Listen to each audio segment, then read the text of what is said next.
Welcome to episode 17 of Taking Stock with Illinois Farm Bureau. Today we are in studio with Evan Hulting, Bureau County Farmer and the Vice President of Illinois Farm Bureau. Welcome. Thanks, Rita. Rachel Brown is a farmer's daughter from Mercer County. Today she's a licensed professional counselor with Pepper Brown and Associates and one of the state's partners for Illinois Farm Family Resource Initiative. Welcome, Rachel. Thanks, Rita. And Miss Donna Gallivan, who is Illinois Farm Bureau Conference and Program Manager and Safety and Health Coordinator. Is that right? That's pretty close, yeah. You do it all, basically, Donna. You do so much. And we're taking stock of transitional years for farmers and health and wellness overall, that important topic. And Evan, this is really your baby because you live and breathe this every day. It's important to you, this topic. Yeah, I think it's just great that we can get this group together and, discuss something that oftentimes a lot of people don't want to talk about.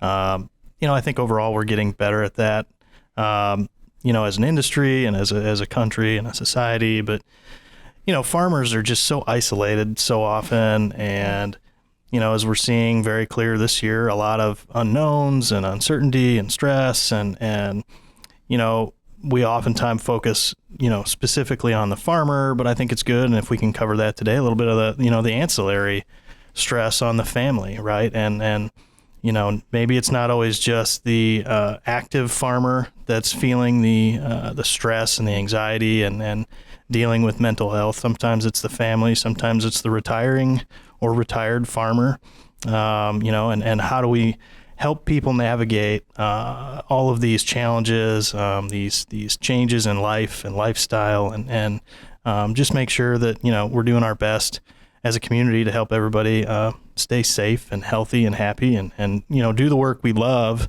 but in an environment that is accepting of all people and all the things that we have to deal with, and so I'm just encouraged to be able to have that conversation today.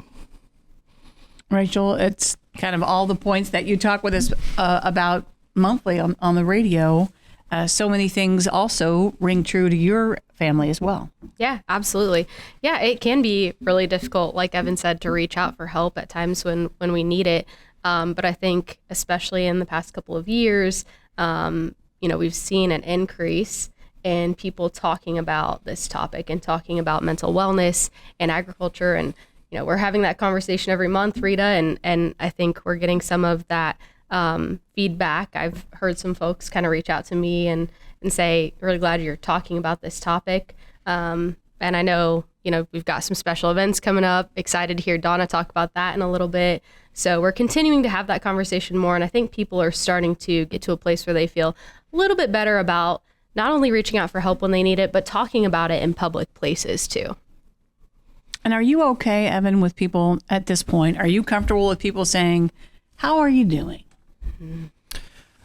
Yeah, I think, though, and we're almost inherently supposed to be stoics, right, as farmers, and, never let on or never let it show. But, I think, as Rachel said, the more that we talk about this and the more that we hear and see people talking about it, the more I think accepting, we as individuals are becoming at being able to comfortably say, it's tough right now, right? This is hard, right? I think about the demographic challenges that we all face, and maybe I don't quite qualify as a young farmer anymore, but I was so blessed to have my dad at some of these times to be able to say, well, things get hard, but they also get better, right? So don't let, 1 year or one challenge, get you down or set you back. But not everybody has that, available to them all the time, or next to them every day on the farm.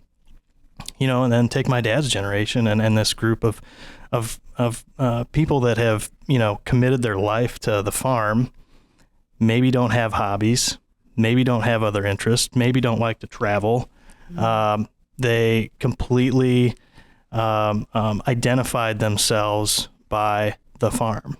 And when they can't physically do those things anymore, when they can't put those hours in anymore, that's hard, right? Because you're not just giving up a job, you're giving up who you are.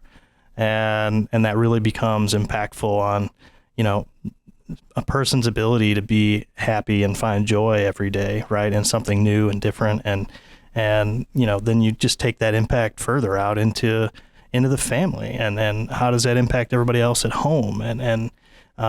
So I just think there's so many challenges, and maybe Rachel, you can chip in a little bit on some of the work you all are doing to, we focus so much on the farmer, but all of these branches of this tree that really stress and mental wellness challenges are faced by the farmer and the farm family. Yeah. Well, you hit the nail on the head there, Evan, I think, with talking about identity and purpose. And so much of that comes with the farm for multiple generations, and especially maybe that generation that's kind of transitioning out. Like you said, it goes beyond, the farm transition goes beyond just titles and paperwork and things like that. It's this deeper level of identity and purpose that we're talking about. And so when that happens, it's kind of like this process of the person who's here and transitioning out has to have some time to explore what is my new purpose and how can my identity still be a farmer. I've been a farmer for 30, 40, 50 years. That doesn't just disappear from your identity, but it maybe looks a little bit different now. So what do I need to do to explore some different things in life? If maybe that's trying something new, volunteering. It's hard to try new things, but maybe trying something new there and kind of having some exploration time to figure that out, not being expected to do that overnight. And then on the other hand, we have the generation transitioning in, and they're excited. That can be tough. Yeah. Sometimes those are very different emotions that those two generations are experiencing, knowing that it's okay to be excited and also to be gentle with this person who's transitioning out, because it's a really vulnerable time for them. So have you come across any tips or ideas? Because some places are populated enough, they maybe have a lot of options or opportunities to explore some different things for people. Some places don't, right? They're rural enough, isolated enough that you maybe would have to travel a ways or get really creative. I mean, have you come across ideas or things for families to help, get creative in that space to help ease that transition? Yeah. So I think, one big thing that I think people are doing more now is virtual therapy, or even joining virtual support groups. So, some people prefer to do individual therapy, and there's a lot of that available virtually now. I do that. I know a lot of other therapists who do virtual sessions. And then also I think support groups, and there's support groups out there for a lot of different things. I don't know of any off the top of my head for, farmers transitioning out or specifically for farm stress. But I think that is something that we could, look into. I would love to see the Farm Family Resource Initiative, Farm Bureau, another organization, maybe kind of try to lead the way there in that space. Currently, we have one for grief, and that's open to all farm families. And that one's picking up some picking up some speed right now. So I think that'd be a great opportunity, because in support groups, you can find those other people who are experiencing the same thing that you are, find some community, find other people who understand you. Those would be my top recommendations. And, some of the other stuff just depends on area in terms of like getting involved, volunteering opportunities, stuff like that. I think there are some things that folks can do from home if they're a little bit more bound to the house. I know some people who like to make blankets to donate to nursing homes, things like that. If it's a person who has had hobbies like that in the past, I know some of that's harder to pick up if that's not your type of thing. But yeah, I think in spaces where people have internet access, virtual therapy, virtual support groups are great options. I know there's some folks out there who are still trying to get that internet speed to a good place for those things. Yeah, definitely. I think I had someone remind me that, we all need to, whether you feel like you're stressed or struggling or not, the therapy option and the virtual therapy is sometimes you don't realize how much you're struggling with something until you talk to somebody about it. And so I'm glad that, those resources are really developing. I think it's interesting when you talk about like support groups, because, I think Farm Bureau in a lot of ways offers that to our members as, maybe not specifically in the context of mental wellness, but just so much of a community of, like minds, kind of a peer group. And, I snickered a little bit when you mentioned the support group because it brought to mind when my dad met a friend of mine's dad. Somehow, how farmers all talk about all the equipment they've had over the years, and they made an immediate bond over the worst tractor they've both had bought was the same one. And so, as positive as a support group would be, in the context of mental wellness, part of me would like to be a fly on that wall and hear some of the stories and some of the shared, ideas and things that have come across years of farming experience. But Don, do you want to come in here? I know there's some programs coming up, and Sure. I know you got me to be able to speak at one of them coming up, but I did. maybe you can roped share a you little into bit of it, what we're didn't I? doing. Yep. So just going to share with you that there's going to be a Rural Mental Health Summit on Thursday, May 15th here in Bloomington out at the Illinois Corn Growers Office area out there. Like Evan said, he's going to be speaking. Adrienne DeSutter will be speaking there. Karen Stallman from FFRI, SIU School of Medicine, Farm Family Resource Initiative. We also have Katie Lalman, the manager from Henry County, will be joining us as well. And they're still working on getting some additional speakers, but really looking forward to it. And the goal of it is to bring health professionals and community leaders together to see what we can do to hopefully move forward with mental health and helping in there. So bringing everybody together, addressing that, and back to what you had said, Evan, Farm Family Resource Initiative is such a great resource in the state, and you guys both connect with that group. Yes. Mm-hmm. Go ahead. Yeah. So we have a grief group that meets every month virtually through the Farm Family Resource Initiative. And like I said, you're welcome to attend at any point. We are a few months in, but anybody can join anytime. We have groups in April, May, and June coming up. So 3 more chances this year to join.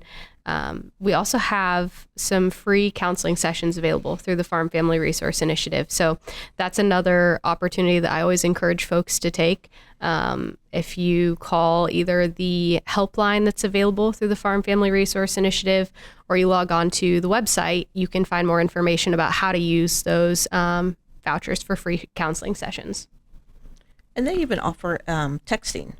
You can text questions or for help as well. So, yeah, sometimes that text line, yeah, is just as good as the call line. Right. And they're professionals on the other end. I remember Karen Stallman, the coordinator, Correct. kind of does a great job of promoting that fact that it's just not somebody, Right. doing a part-time job. These are counselors and professionals on the other end. Exactly. Yeah. So, Evan, back to your father. You mentioned being blessed, and really you are, because your dad, your transition plan started when you got home from college. Mm-hmm. It wasn't like you had to bring him like, okay, Dad, it's time for you to. That wasn't the case for you guys. No, not at all. My dad was always very upfront with me, always willing to bring me in, and I even probably don't give him enough credit that. I remember being a little kid riding in the tractor with him, and he was talking about how hard things were. I mean, he didn't scare me as a kid, even if he was concerned about how things were going, but he made it very real, right? And I think, to a certain degree, that plays a lot into my maybe resiliency or my ability to handle or deal with some of those things, because I was aware of them, as a child, and I knew that was part of the deal. Right. And so, big credit to him for just, not glossing over it and talking about the fun stuff, but making it very real and apparent that, things are hard, right? And if you're going to do it, you got to love it. And yeah, the ability to make space, for me coming right out of college was wonderful and worked well for both of us. That's not always the case. And sometimes farm transition stuff can get really difficult, right? And challenging. But I'm blessed that went as well as it did for us. But, I think, as we think about that, one thing I did want to ask, and Rachel, maybe what you were seeing as kind of a change, one thing that was kind of difficult for my dad and I was, my dad's generation, if there were things to do, you worked for the most part, right? 7 days a week. You didn't give yourself that space to rest or take the time off maybe as often as you should have. And I think our generation is becoming a little bit more mindful of the farm can be a lifestyle, but it doesn't have to be something we're committing ourselves to 7 days a week, 24 hours a day. And so, all these resource groups and all these programs are great. But are you seeing maybe a change or maybe a better trend in the conversation for maybe our generation as to kind of taking those days, taking that time to be mindful of our mental wellness, of our bodies and our health, and just maybe being a little more mindful of that than maybe the previous generations had been? Yeah, I don't necessarily have data to quote for you on it, but I do think that seems to be the trend too, just in people that I talk to, and what I'm seeing.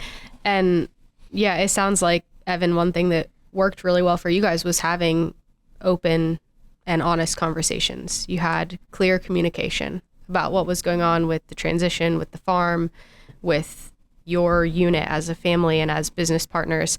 And I think that's something that really helps in this space, is to have open and honest communication.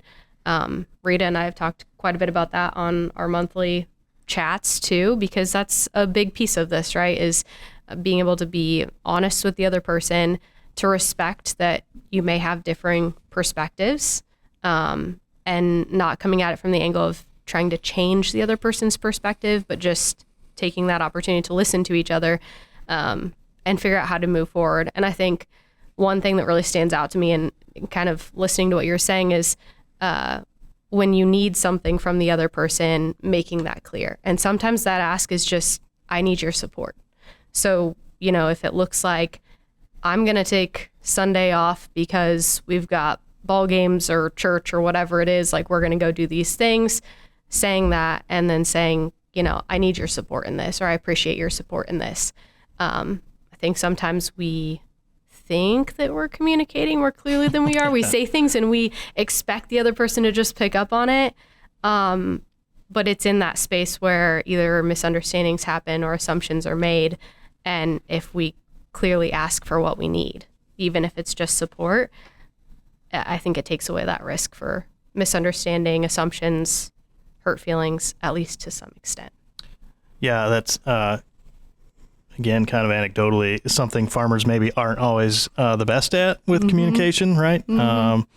Even if there's radios in the tractors and the combine, the sign language that goes on, the miscommunications, the why'd you park this over there? I clearly wanted it over there. Not something maybe as a general industry we're very good at, but yeah, I can see what you're saying. That definitely it was impactful for us, and I think has been in a large part for our success in my family. But yeah, definitely being very clear, even if you think it is clear, right? Mm-hmm. Just saying it anyways, and leaving no doubt. Yeah. Well, one of the things that I found helpful last year was you giving advice to, let's say you're, loading cattle, or you're in a disagreement during harvest season, and let's take this up tomorrow type of thing. Talk us through that kind of thing, because that doesn't happen usually. Yeah. It's usually all done right then, and then you have to deal with the aftermath. Right. Yeah. Well, yeah, we did. We had that conversation, Rita. That was a good chat.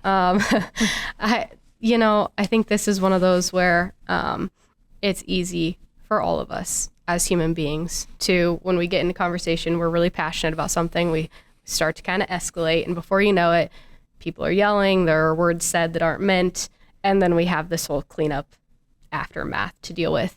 So when I'm working with clients or talking with people, I try to get them to tune into their bodies a little bit more, to notice what are those things happening when you feel yourself start to escalate. Does your heart start racing? You start to get sweaty palms? Do you start to feel shaky? Do you start to notice when you're starting to get upset? And when you notice those things about yourself, or when you notice that you're starting to say things that maybe could be worded a little bit better, or something along those lines, that's a good point to pause and say, hey, maybe we should take a break and come back to this if that's possible. It's not possible with everything, but I think with a lot of things, we can take a break at least for a few hours and come back to it later when we feel a little bit more calm. And that doesn't mean that it's going to solve the whole problem, but I think it at least gives us that chance to have a calmer conversation about it and maybe not have to do so much cleanup. Just ring a bell. I'm laughing thinking of all the stories that you could tell, and I'm sure everyone has those. But, I definitely have one in mind where big family project, and I just took a walk, and we decided to finish the project the next day. Right? Yeah. It just sometimes you have to do that, right? Have that little bit of separation and space, and not to get too personal again on the podcast, but I think, my grandpa Hulteen, I think his heart was positioned as close to his mouth as anybody I've ever met. Love him, God rest his soul, but man, there was no break. You knew whatever he felt, you knew it immediately, right? And so I think having some of those experiences, I think the rest of us are trying to be a little bit more aware, like you say, of how do we step back, take that breath, make sure that we're still being respectful of each other and willing to come to work tomorrow, right? Yeah. I feel like I can identify with a lot of what you say, Evan, in terms of there's definitely been extended family experiences that are, have maybe modeled some things that we're trying to change a little bit, but I've been really fortunate with my dad. And like we've talked about, Rita, I'm a couple hours from home, so I don't get to be on the farm maybe as much as I'd like to. But going home to help on the weekends during harvest, my dad he's normally a pretty level-headed guy, sets a good tone in terms of being able to be open and honest with things. And so I can relate to a lot of what you're saying, Evan, and have a few of those fun stories too in terms of communication. I'm over there in the tractor, and the hand signals don't always work. So then he goes to pull his phone out of the pocket, and that's when okay, all right, I better pull my phone out too because I'm about to get a call. But yeah, it's great when you do have that family atmosphere where you feel like you can be open and honest and continue to try to work on it every day, because nobody's perfect at it. Mm-hmm. So Donna, at the conference coming up on the 15th of the month of May, who do you want to attend? And, these types of conversations that we're having, hopefully you'll generate some more of that kind of. Sure. Yeah. Sure. What they're looking for, church leaders, community leaders, emergency medical that they can be prepared for, something they may walk in on or get involved with. And then just the community, and the professionals to bring it all together and attend that.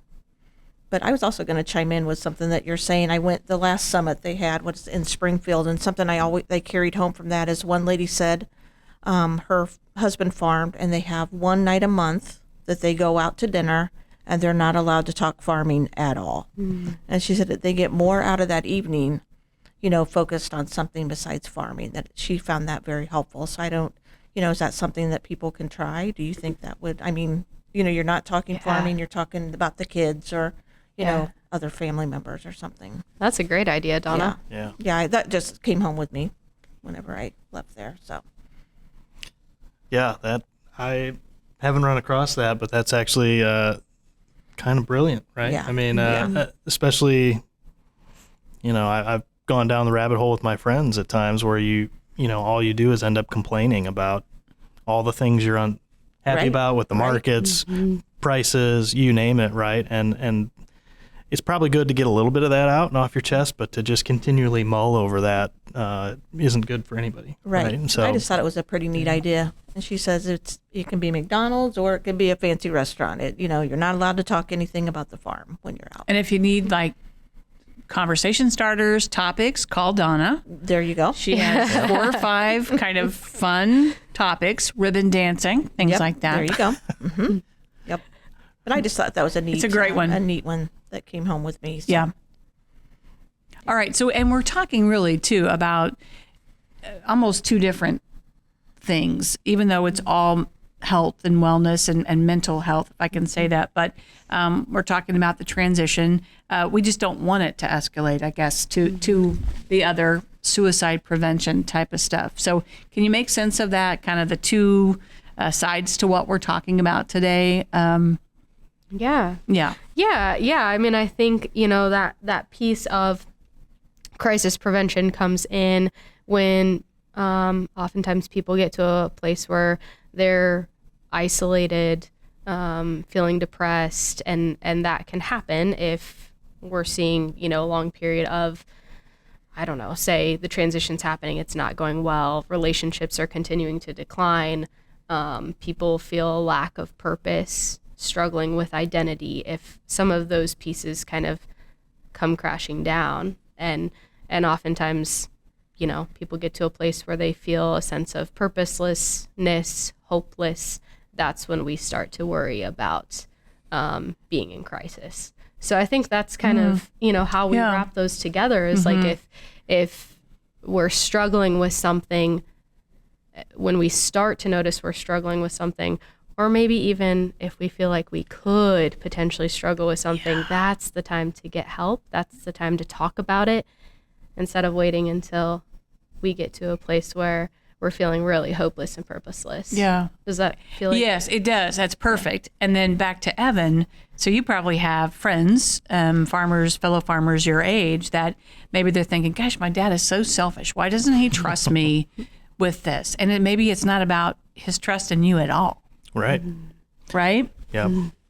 Yeah, I think, what you said earlier, Rachel, about, just taking a breath, taking a step back and being able to think a little bit harder about what that transition means, not for you, but for the other person. And, maybe while it is frustrating for the younger generation, it's also frustrating for the older generation too, right? And while we're maybe eager to take that next step in our farming and professional career, they're stepping, out or into a lesser role. And so, it's just approaching things with a little bit more kindness, maybe slow things down a little bit, and try to get past the immediacy or the initial feelings, and look a little deeper as to why, right? And I think hopefully we can allow ourselves all to be in a better place to be accepting of maybe I'm not happy about this, but I'm going to try to understand it a little bit better. And I did want to just chime in too. I think and maybe you all would get to this too, but I don't remember where I had heard this from, but as far as, getting some help before things get, a little too far down the road, right? That never underestimate how many people are already accepting some medication and some help. And if we're willing to take ibuprofen for a headache or, blood pressure medicine, why wouldn't we do some things to help our mental wellness too, right? And never underestimate the value that can have and the help it can provide, not just to you, but everyone else around you, right, that cares about you. And so hopefully anyone listening to this, that maybe could be encouraged that's maybe not the big, scary step that a lot of people think it is. And then if it offers some help and relief, why not take that help if we can? Yeah. Even therapists have therapists. Exactly. At one conference I went to, I remember somebody was like, so like, what do therapists do when they're struggling? And I was like, go to a therapist. Yeah. Like I have a therapist, I am a therapist, and I have a therapist. So it's even therapists have therapists. Yep. What's neat too is that when you started your major, I love your story because you ask if we're changing, if your generation is more in tune with therapy. But that's obviously true because you found a niche in this state that wasn't being met, right? Yeah, absolutely. I hope to see a lot more people who have ag backgrounds and decide to take the leap into the mental health world. It is, I was the only one in my program who, was interested in working with people in rural communities and farmers, and particularly people who work in ag. So it's not a huge field, but I think it's one that is really rewarding, and especially if you come from an ag background or a farm background and that's important to you, it's a great way to feel like you're helping people. And Donna, you have been, as we said, working very hard to meet these needs, programming, annual meeting. Tell us about all the stuff that you've been working on the last couple of years. This has been on your agenda. Right. I guess, with the mental wellness, health and safety, all of that, I know that mental wellness has definitely moved up on our priority list here at the office. Yeah. Well, you're doing a great job getting it out there, Donna, because definitely from the perspective of somebody who's just a normal Farm Bureau member at the county level, I feel like I'm seeing it in a lot of places, seeing it at our events, seeing it in Farm Week. You were quizzing me earlier about Farm Week, and I did read my Farm Week last night, but we've got ads in there all the time. We're talking about it on the radio, on RFD. So, I think, like we've said, we're trying to get the message out, and I do think that people are a little bit more open to hearing it now. Right. And I would just say, I think this perfectly emulates Donna, right? There's a reason why she's in charge of all the programs. It's because she cares so much about the people. I do. And their experience and how much fun they have at something, and that they're safe and enjoying themselves and others. And, I think so much that we can do for people struggling is to be Donna, right? And just care, right? Reach out. And if somebody looks like they're struggling, if someone's, maybe not quite as eager to talk as they usually are, go be Donna and reach out. So, Well, thank you very much. Thank you. Quote of the podcast. That's Go right. be Donna. Go be Donna. So let's do a summary, 2-3 takeaways. And for you, add to another little list there is, what to look for. You kind of have shared some things with us before, but today, but tell us a little bit more about, what we should look for and your takeaways. Yeah, absolutely. So what we should look for, I guess we'll start with that.